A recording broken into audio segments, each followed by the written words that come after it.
Assalamu alaikum wa rahmatullahi wa barakatuh. Mazuka banji abale ndi alongo kulikonse komwe muli. Ine alhamdulillah ndili bwino nditumika Allah subhanahu wa ta'ala. Takumana aso musiku la lero lomwe timagawana zokhuzana ndi fiqh, ma lessons zokhuzana ndi fiqh. Ndipo last lesson tinaona za zaka zoti mwana wa tansinku pamene tinasira tinaona yani kuti nsinku mene wakangoti wafika ndiye kuti mwana amene yoyo akukakamisidwa kusatira malamulo a sharia ose monga swala, saum, hajj ndi malamulo ena omwe ali okakamizidwa kuti munthu awachite. Ndiye tsiku la lero tikati kuona malamulo kabuti zizindikiro zomwe zimaziwika kuti mwana uyuyu apasopano wa tansinku. Zimenezo zimene tikhale tikuona lero ndi nyengo ya haid.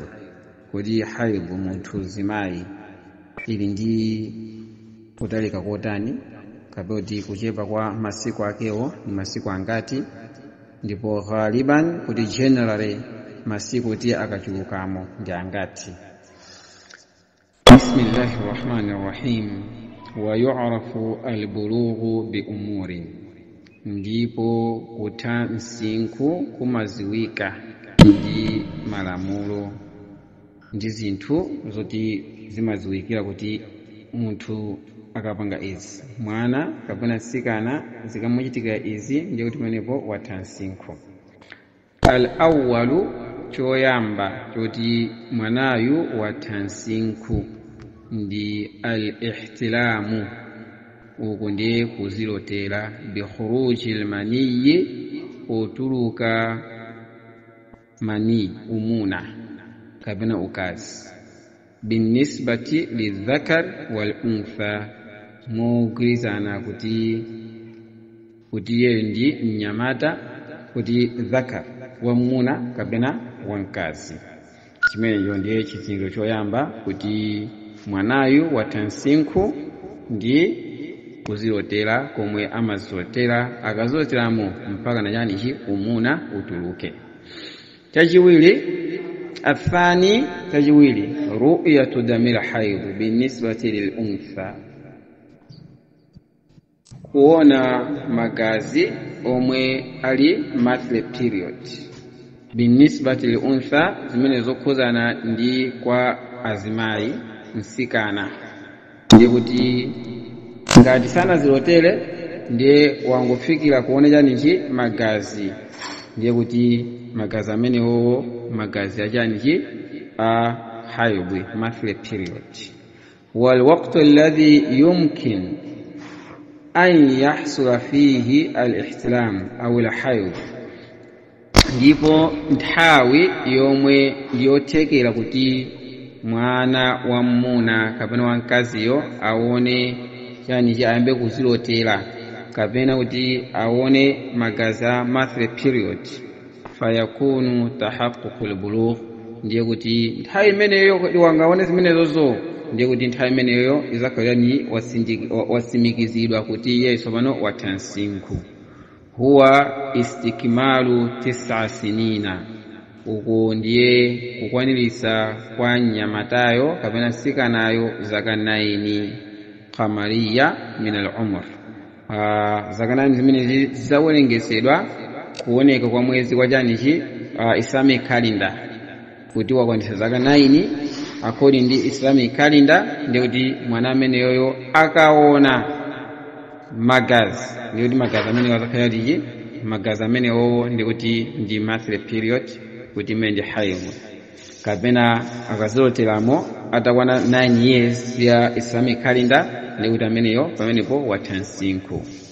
Thumma at-ta'akhuru an hadha al-waqt, tena kuti ngati wachedwerapo mu nyengo imeneyi mu nthawi imeneyi, au adimu at-ta'akhur, kapena kuti sana chedwere, innama yatba'u tabi'atul bilad, wa dhuruful hayat, ndiye kuti zizatengera nature ya maiko kuti kuziko kwawoko kodi majority amathansingu nthayanji, amamba kuzikotera nthayanji, msikana amaona period nthayanji, zizengera zimenezozo.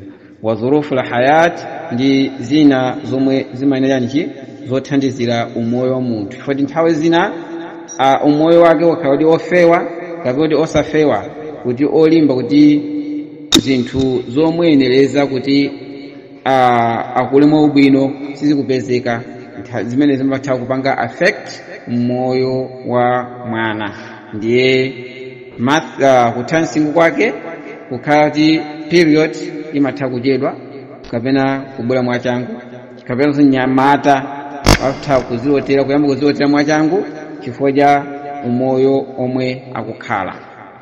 Ndiye chachitatu istikmalul khamisatu ashara, istikmali al-khamisatu ashara min al-umr, ndiye uko ndiye kukwanilisa kwa zaka 15.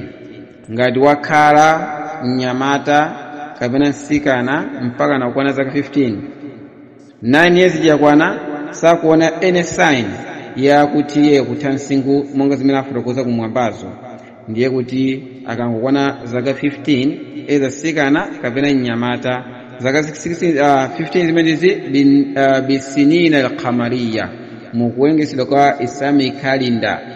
Ndiye kuti idha hasala yahsulu al-ihtilam au al-hayd, idha lam yahsulu al-ihtilam ndiye nthawi kuti mwanayu sana kwanisa janiji sana pange sana lote sana zilotele sana one yanji malote ina aliyo kuti ozilotela kaboti sana one monthly period, ndiye kuti nthawi imeneyo kongwaliza zaka 15 ndiye kuti mwana ameneyo amaoneka kuti wathansingu.